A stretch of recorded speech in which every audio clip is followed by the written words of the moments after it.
You all right, Tom? Harold asked gently, leaning in close. For a moment there was no response. Thomas's gaze remained fixed on his drink, his eyes distant. Then, with a half-hearted chuckle, he finally looked up.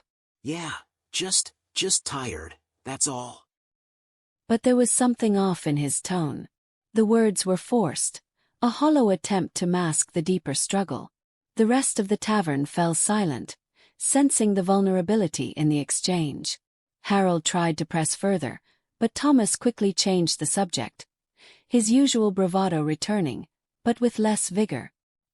He launched into one of his elaborate tales, about a street magician he'd once met in Prague, or so he claimed, but it was evident to everyone in the room that the charm had faded. The story seemed more hollow than usual, and his laugh felt more like an empty echo than the joyful sound it once had been. That night, Thomas didn't return to his usual energetic self. He left the tavern early, walking out into the cold night air. The people inside could still hear his footsteps fading into the distance.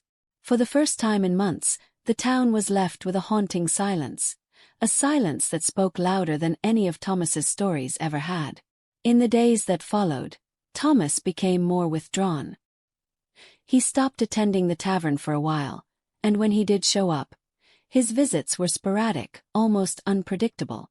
The townspeople, who had come to rely on his lively presence, now found themselves missing the man they had come to know. The absence was palpable, like a fog that refused to lift. But no one knew how to reach him.